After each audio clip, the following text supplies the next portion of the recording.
Caitlin Clark is out, but capitalism is in for women's basketball opinion. Next month will mark 3 years since Russian despot Vladimir Putin took Phoenix Mercury star Brittany Griner hostage and a week later launched the biggest land war in Europe since World War II. It will also be 3 years since a chorus of analysts, sports writers, and athletes blamed the WNBA and the women's pay gap for Griner's plight.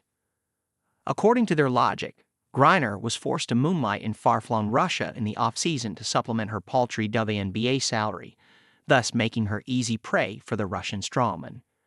She was now his captive and bargaining chip.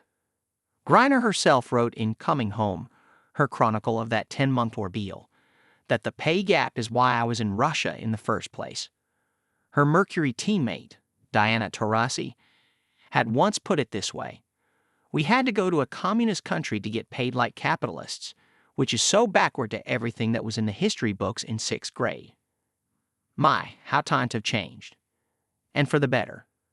Listen to Brittany Griner just this week talking about moonlighting, playing professional basketball in the WNBA off-season, to supplement her income. I felt like something was missing in my off-season anyway.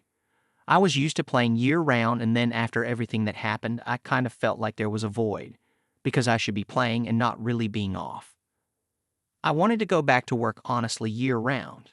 So I think this is just going to help me stay fresh, stay knocking all the dust off and just being ready for when the W comes back around. So, what changed? Well, for one, the off-season opportunities have moved to the United States. Today, Griner and other WNBA players could not and would not return to the frigid climes of the former Soviet Union. And two, the women of the WNBA have stopped kicking so hard against the realities of free markets and have instead begun to harness them. Unhappy with the pay gap between the WNBA and NBA, in which the 2022 base salary for women was $228,000 while the NBA's Steph Curry alone earned $46 million.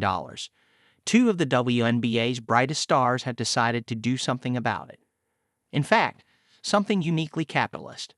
They're building a business. Nafisa Collier and Breanna Stewart, two of the brightest stars in the WNBA, whose teams, Minnesota Lynx and New York Liberty, just faced off in the 2024 WNBA Finals, have created a league of their own for the WNBA offseason. Headquartered in Miami, the new unrivaled 3-on-3 league will feature 6 5-person teams that will play an 8-week season. The women went out and recruited investors, including such luminaries as U.S. Women's Soccer World Cup champions Alex Morgan and Megan Rapinoe, former NBA stars Carmelo Anthony and Steve Nash, former Warner Bros.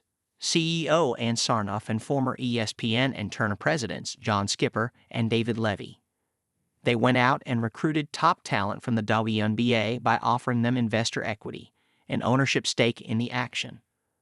And just to show they operate as true capitalists, they put on a full-court press with a reported offer of $1 million, plus to try to entice the WNBA's most marketable star, Caitlin Clark. However, Clark turned them down after playing back-to-back full NCAA and WNBA seasons in less than a year, CBS Sports reported. Nonetheless, the new league is packed with stars like Griner and Stewart, and enthusiasm is high. Want to know why Brittany Griner is so giddy about playing this offseason? She's not just a basketball player. She's an entrepreneur. She's got skin in the game. You'd hear the same enthusiasm in another WNBA player we know well in Phoenix, Skylar Diggins-Smith, who now plays for the Seattle Storm. Diggins-Smith is in Miami this month, ready to suit up for Unrivaled's Lunar Owls and speaking like an entrepreneur. It's important having some type of a player-led organization, where they take the cues from the players and having the opportunity to see us as businesswomen as a whole, Diggins-Smith said on the Storm website. Understanding how we see ourselves as brands and understanding the state of sports, of women's sports in general.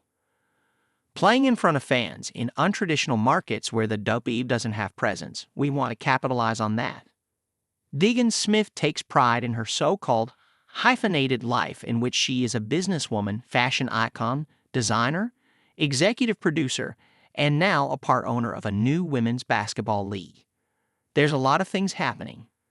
Her old teammate Diana Taurasi can be forgiven for failing to understand the WNBA's old relationship with Russian basketball teams. Today's Russia is not communist. It's an oligarchy in which powerful and well-connected titans have hoarded much of the wealth.